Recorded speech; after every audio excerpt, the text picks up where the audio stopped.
Crypto is becoming more and more integrated into our global system than ever before. And it's crazy because it's happening at a very interesting time.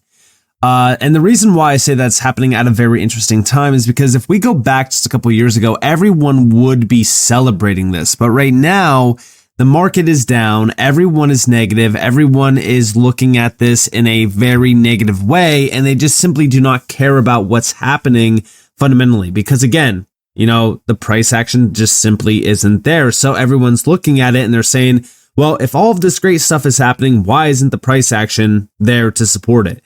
And I want you guys to understand that, that's typically not how crypto has worked. In fact, most of the price action that we do see, and I even said this with XRP, most of it is fake. It's all tied back to Bitcoin. It's all still tied back to hype and speculation. We're not in the point where, utility is the main driver. When we are, that's when almost every single major fundamental update that we have gotten over the last couple of years, that's when all of that becomes a key price driver. So when it comes back to the whole argument of like, all right, well, if all this great stuff is happening, why isn't the price action there? That's the answer to it. We're not at that phase of the market where utility is the driver. Also, I don't think that we have that significant amount of utilization to affect the price action and decouple away from Bitcoin, but we will get there. We don't even have clarity yet as well. So again, that's another major thing that we're waiting for. But looking at some of the big names that have already integrated or planned around digital assets, there's so many big names. MasterCard is one of the most recent ones with their digital asset solutions, scaling and securing crypto payments. I mean, this is on MasterCard's website. Scaling and securing crypto payments. Crazy to look at this. Obviously, they have 3 billion plus cards circulating worldwide. They have 150 million plus acceptance locations, $8 trillion in purchase volume worldwide as well. I mean, this is one of the biggest companies out there in the TradFi side of things with their cards, and they are enabling digital asset transactions worldwide. It's wild to see this. Again, go back just a couple years ago and everyone would be looking at this thinking that it was the biggest announcement ever. Today, it doesn't really have a lot of weight behind it. And I simply think that it's because people don't realize how big this is for the grand scheme of things. Now, on top of that, Visa as well. Cryptos R Us posted this on December 29th. Visa is pro blockchain and now offers rewards in Bitcoin. They also do a lot more, just beyond this for crypto. But this was also another big thing, right? $660 billion Visa is partnering to issue cards that let users earn Bitcoin with everyday spending, a clear signal that mainstream finance is integrating crypto, not resisting it.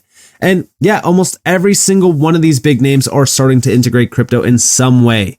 They've been planning around tokenization initiatives, around stablecoin payments in general. I mean, when we're really looking at what's happening here with crypto, it's becoming more and more connected into the traditional system than ever before. And it's only going to continue to accelerate this year. Now, on top of that, let's address the accelerated, phase of integration and even adoption. Let's go over here for Merlin the Trader. We have Coinbase.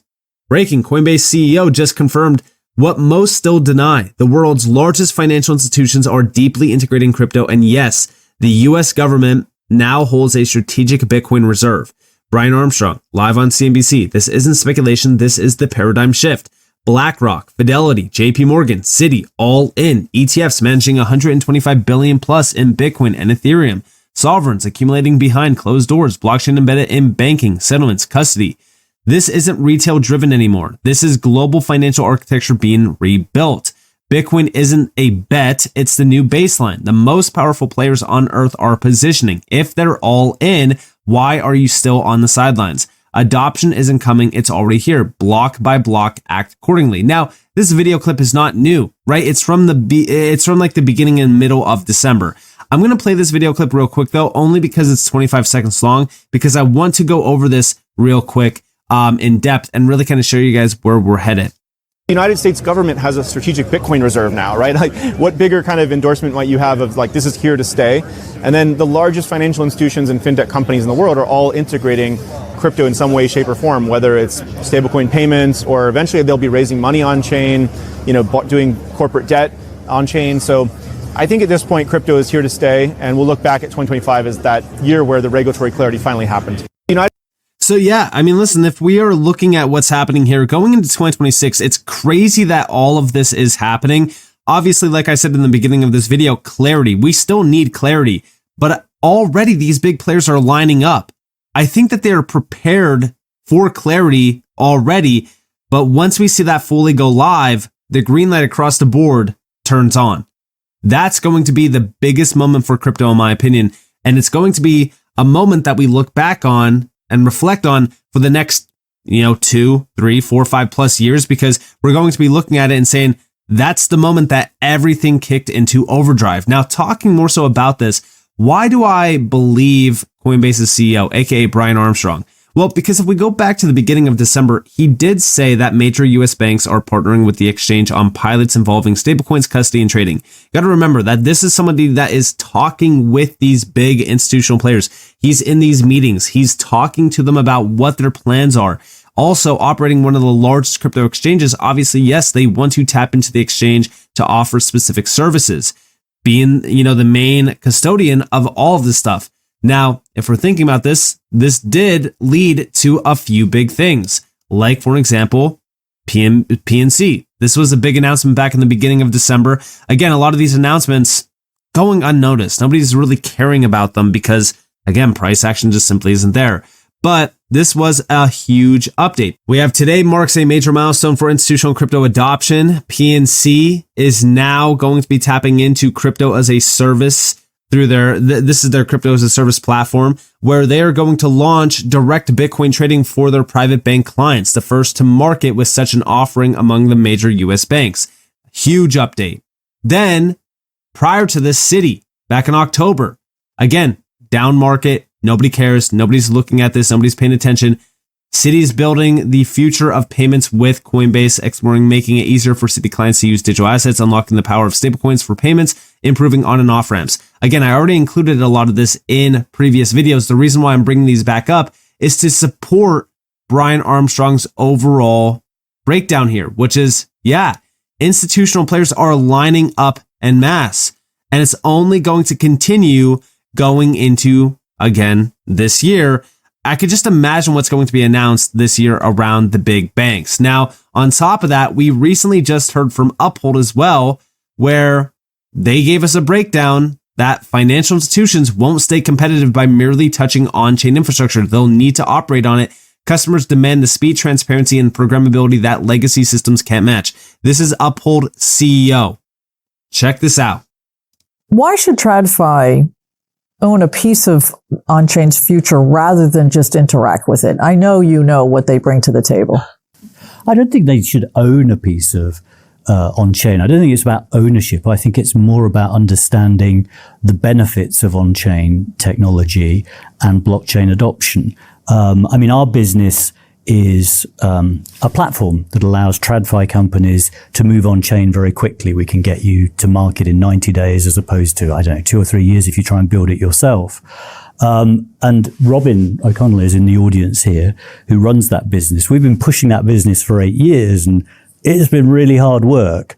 In the last 12 months, completely transformed. We were at Money 2020 this year. We ran a summit for banks, brokers, traditional financial institutions thinking about moving on chain. We ended up with 1,373 leads from that event. So I think banks are waking up very, very quickly to the fact that they are facing a generational challenge in terms of expectations from future customer groups, and the technology and the regulation are now at hand for the first time. To watch more of this episode. So listen, we are at that point in time where institutional players can no longer turn that blind eye. They need to address what's in front of them. And it is the biggest revolution that's going to hit finance and pretty much our entire global system for the next couple decades. This is one of the biggest innovations yet. And again, I've talked about it even with AI. Blockchain and AI, they both need each other. Especially if we want to get to automated payments and automated, internal systems for businesses and banks and institutional players. Like, they need each other. So again, blockchain, crypto, it's right there at the center of almost every big innovation happening right now, or any big major boom around tech or finance that, somebody's putting a spotlight on. Blockchain is right there behind the scenes. This is also why we talk about how mass adoption will happen from people not realizing that they're even using crypto at all. And it's already kind of happening with like MasterCard, Visa, and the big banks. Now, talking more so about this and addressing the big banks, yeah, they're starting to tokenize in a big way. HSBC back in November announced plans to offer tokenized deposits to US and UAE clients. This is happening this year. On top of that, BNY Mellon, the world's largest custody bank, sees tokenization as a mega trend. It's a really important trend. It's one of the mega trends we identified, and we want to position our business to benefit from it. This is BNY Mellon's CEO on CNBC describing tokenization as a core strategic focus.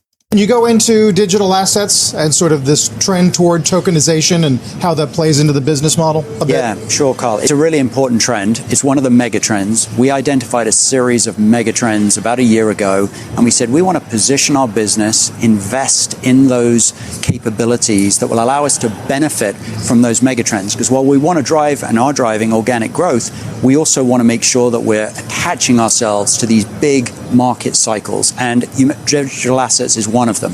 Now, we just launched a partnership with a new on-chain money market fund. So we've been investing around the ecosystem for using our traditional assets and then evolving our traditional business assets to be able to be on-chain as well. Right. This is a new technology. The US should be a leader in new technologies, and we want to continue to be the rails of the global financial system. We want to be a standard setter as a country. And I think the new administration's seen that. The SEC, particularly under Chair Atkins, has been leaning into the topic. And yeah, I mean, when you have players like BNY telling you exactly what's happening here with crypto and how tokenization is going to be, this big thing, and how they're planning around tokenization and how it's a mega trend, you need to start listening to this, because again, this is not a small time name. This is one of the largest. This is the world's largest custody bank in the world telling you this. On top of that, JP Morgan, the biggest bank in the world, $10 trillion in assets. JP Morgan has launched Money, a tokenized money market fund on Ethereum, seeded with $100 million. We know that this got announced in December. Again, nobody really paying attention to it. This is why Coinbase put out back in December, Wall Street is putting the blockchain to work in capital markets. Today, JP Morgan arranged a U.S. commercial paper issuance for Galaxy HQ on Solana, one of the first debt securities issued on a public blockchain in the U.S., with tokenization, USDC rails, and custody powered by Coinbase's crypto as a service platform. So think about it like this, right? JP Morgan is now tokenizing a money market fund on Ethereum. Back in December, they were already planning around this commercial paper issuance on Solana. Prior to this, they were working with Ethereum's private foundation with Onyx, aka Kinexus, which, by the way, they're now exploring a tokenized deposit token, as well as stablecoin initiatives. JP Morgan is here in a huge way telling you exactly what they're doing. Citi's here telling you what they want to do. PNC also. And remember what I've always said, all it really takes is one big bank to do something big like this, and every single other bank is in line. And it seems as though they're already here. Almost every single big bank out there is either tokenizing, planning on tokenizing, they're tapping into stablecoin initiatives, crypto as a service. It's wild to see this. This is why when we look at what Coinbase's CEO is telling us, or even Uphold CEO, because these are exchanges in this space that have been around for years and years and years. They are having conversations with the big players. They're having conversations with institutional players. They know what's coming next. And it's going to be increased adoption from some of the biggest institutional players out there. And this year, if we get clarity, we could start to see a much larger integration into the system and utilization itself pick up in a big way.